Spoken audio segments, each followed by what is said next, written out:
Anies Baswedan gagal paham masalah korupsi. Ditulis oleh Putri Diani di seword.com. Sebelum kita lanjut ke videonya, jangan lupa tekan tombol subscribe dan lonceng notifikasinya. Saya cukup kaget dengan pernyataan Anies Baswedan yang menyatakan bahwa salah satu korupsi karena pendapatan yang kecil dan sistem. Sehingga menurut Anies, solusinya adalah pendapatan untuk pegawai harus ditingkatkan sehingga kebutuhan mereka tercukupi. Dia berujar, Pemprov DKI Jakarta sudah melakukan hal tersebut dengan meningkatkan pendapatan ASN di lingkungan Pemprov DKI Jakarta.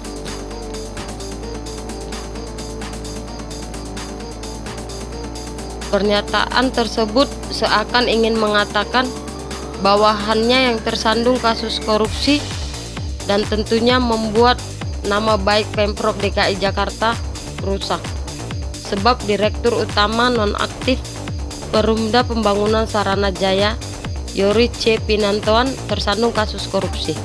Anak buah Anies itu telah ditetapkan sebagai tersangka oleh Komisi Pemberantasan Korupsi. Pernyataan Anies ini anonim dari anak buahnya yang tersandung kasus korupsi. Artinya, Anies akan ada banyak hal yang dilakukan untuk meningkatkan pendapatan karyawannya. Entah tunjangan apalagi, mengingat serapan anggaran masih cukup kecil pada tahun ini. Namun, tampaknya Anies lupa jika banyak orang yang tersandung kasus korupsi dengan pendapatan yang cukup tinggi. Sehingga ada fasilitas banyak tunjangan dan fasilitas negara yang dimanfaatkan untuk dirinya dan keluarga. Selama kasus korupsi yang terjadi, saya belum menemukan kasus korupsi yang dilakukan oleh orang yang berpendapatan kecil. Rata-rata orang yang tersandung korupsi malah tersandung kasus dengan kasus yang kecil. Kasus-kasus yang cukup besar belum banyak diungkap. Dirinya lupa jika dalam orang-orang yang saat ini sedang manggung, dirinya harus mengingat jaringan yang telah membesarkannya. Bahasa kasarnya, jangan sampai lupa alma mater. Apalagi dalam partai politik, ada banyak orang yang harus menyumbang untuk keberlangsungan partai. Baik ketika partai melakukan kegiatan atau lembaga atau organisasi jaringan lainnya sedang membuat kegiatan. Hal paling kecil lainnya, adik tingkat mereka ingin melakukan kegiatan dan harus disupport. Kita tahu jika agenda partai sangat banyak dan tentunya dilakukan dengan sangat mewah. Saya sempat mengikuti beberapa agenda partai politik. Agenda cukup mewah, bahkan agenda saya partai saja cukup mewah. Uang dari partai mana politik bisa membuat agenda semewah tersebut? Patungan dari anggota partai? Tentu saja tidak.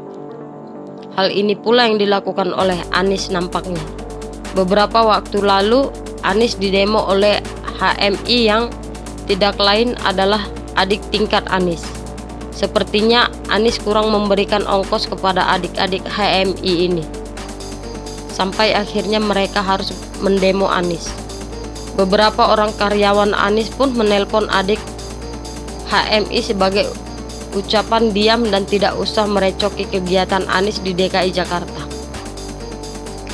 Hal kedua yang ingin saya soroti adalah sistem. Bagi saya, sistem e-budgeting di DKI Jakarta yang diwarisi dari Ahok.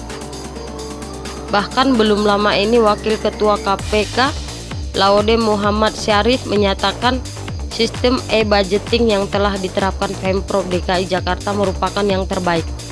Selain Pemkot Surabaya, diketahui sistem tersebut pertama kali diterapkan pada masa kepemimpinan mantan Gubernur DKI Jakarta Ahok. Selain itu, Laude bahkan mengungkapkan sistem tersebut pada diwawancarai program utama KPK untuk mencegah tindak pidana korupsi. Sistem tersebut menjadikan perencanaan dan penganggaran di instansi pemerintahan transparan dan akuntabel.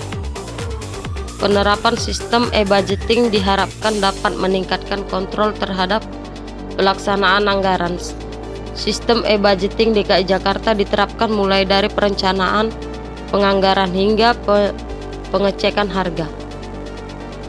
Bagi saya, dengan menyalahkan sistem secara tidak langsung, Anies akan membuat hal-hal lainnya yang lebih konyol, yakni membentuk KPK di tingkat DKI. Sistem yang dimiliki oleh DKI Jakarta jauh lebih canggih dari pemesanan KPK di tingkat DKI. Bagi saya, sistem yang dirancang oleh Ahok sudah sangat bagus. Hanya aparatur yang masih dipertanyakan. Perlu diperhatikan literasi digital aparatur sehingga kesalahan input atau kesalahan teknis lain dapat mengurangi kesalahan. Selain membuat KPK di tingkat DKI, tampaknya Anies akan mengubah sistem yang telah dibangun Ahok. Smart Planning Budgeting ini merupakan pembaruan dari sistem e-budgeting pemerintah DKI.